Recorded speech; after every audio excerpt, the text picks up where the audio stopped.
بسم الله الرحمن الرحيم نحمده ونصلي ونسلم على رسوله الكريم أما بعد قال النبي صلى الله عليه وسلم يستجاب لأحدكم ما لم يعجل فيقول دعوت فلم يستجب لي أو كما قال عليه الصلاة والسلام۔ حضور نبی کریم صلی اللہ علیہ وسلم نے ارشاد فرمایا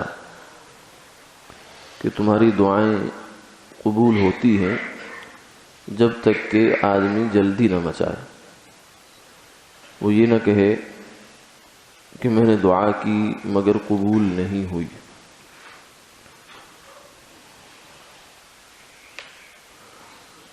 قرآن پاک میں اللہ تعالیٰ کا ارشاد ہے وَقَالَ رَبُّكُمُ ادْعُونِي أَسْتَجِبْ لَكُمْ، کہ تمہارے رب کا یہ فرمانا ہے کہ اے بندو مجھ سے دعا کرو میں تمہاری دعا قبول کروں گا۔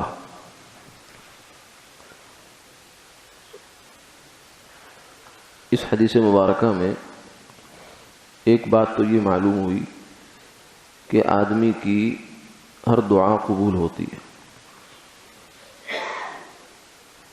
کچھ چند صورتیں ایسی ہیں کہ جیسے مال حرام کھانے والا یا قطع رحمی کی دعا کرنے والا، وہ چھوڑ کر باقی بالعموم ہر مسلمان مستجاب الدعوات ہے کہ اس کی دعا کی قبولیت کا اللہ نے وعدہ کر رکھا ہے۔ البتہ بعض دفعہ آدمی اپنا کام خود خراب کر بیٹھتا ہے کہ اللہ سے ایک دعا مانگی ہے اور پورے خلوص کے ساتھ مانگی ہے، وہ دعا قبول ہو گئی، یعنی قبول ہونے کا مطلب یہ ہے کہ آپ کی درخواست رد نہیں ہوئی، واپس نہیں آ گئی، وہ رکھ لی گئی ہے، اور اس پر جو عمل درآمد ہے اس کا بھی ایک وقت مقرر ہو گیا کہ یہ نعمت اس انسان کو اس وقت میں ملنی چاہیے۔ اب آدمی جو ہے وہ جلدی مچا رہا ہے کہ مجھے آج ملنی چاہیے، آج ہی ملنی چاہیے، کیونکہ انسان محدود علم رکھتا ہے، محدود سے بھی محدود ہے۔ جیسے بچہ ہے وہ باپ سے کہتا ہے کہ مجھے گاڑی کی چابی دو، میں نے ڈرائیو کرنی ہے، تو باپ کہتا ہے ٹھیک ہے دیتا ہوں لیکن ابھی نہیں، تو وہ اس کو اپنے حق میں اچھا نہیں سمجھتا۔ تو اسی طریقے سے اللہ رب العزت کے پاس جب انسان کی کوئی عرضی چلی جاتی ہے تو قبول تو ہو گئی، لیکن اب اس قبولیت کا مطلب یہ سمجھنا چاہیے کہ فرمایا قبولیت کے کئی مطلب ہوتے ہیں۔ ایک تو یہ ہے کہ جو مانگا، جیسے مانگا، جب مانگا اسی وقت مل جائے۔ ہمارے ذہن میں قبولیت کا مطلب یہ ہوتا ہے، لیکن یہ بہت محدود مطلب ہے۔ اور دوسرا یہ ہے کہ اللہ تعالیٰ اس دعا کو کسی مناسب وقت کے لیے مؤخر کر دیتے ہیں اور اس کو اس وقت اس کا نتیجہ ظاہر ہوتا ہے۔ اور تیسری صورت یہ ہوتی ہے کہ اللہ تعالیٰ اس دعا کی برکت سے کوئی اس پر مصیبت آنے والی ہے جو ٹال دیتے ہیں۔ یہ دعا بہانہ بن گئی، حالانکہ اس کو پتہ نہیں تھا میرے اوپر یہ مصیبت آنے والی ہے، لیکن اس کی دعا نے اس مصیبت کو ہٹا دیا۔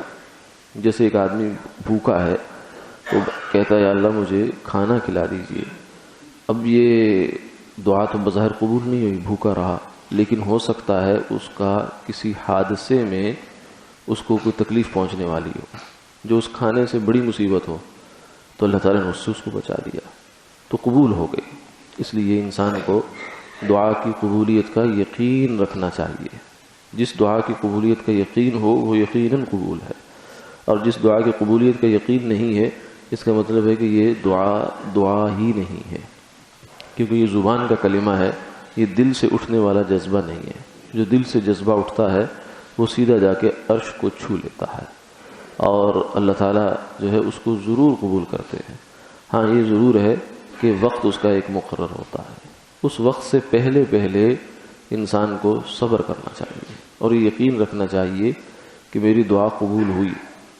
اور اس جلدی مچانے کی جو ایک صورت ہے وہ اس حدیث مبارکہ میں یوں بیان فرمائی کہ آدمی یہ کہے کہ میں نے دعا کی قبول نہیں ہوئی، یہ جو کلمہ ہے اپنی زبان سے اس کو نہیں کہنا چاہیے، اور بلکہ دل میں بھی نہیں سوچنا چاہیے اس کو کہ میں نے دعا کی قبول نہیں ہوئی۔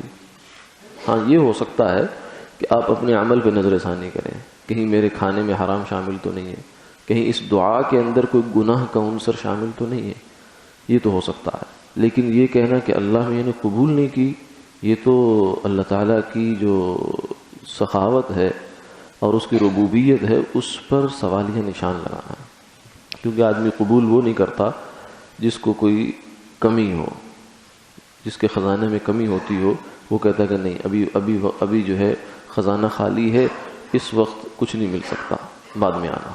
لیکن اللہ تعالیٰ کے خزانے میں کبھی کمی نہیں ہے۔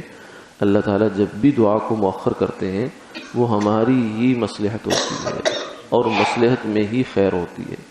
اگر جو ہے کھانا پکنے سے پہلے انسان جلد بازی میں کچی روٹی توے سے اتار لے تو اس کے پیٹ میں درد کرے گی، اس کے لیے مسئلہ کھڑے کر دے گی۔ تو اب ہر نعمت، ہر دعا کی قبولیت کا ایک وقت ہوتا ہے، اس وقت سے پہلے انسان کو اطمینان رکھنا چاہیے۔ اللہ تعالیٰ عمر کی توفیق عطا فرمائے۔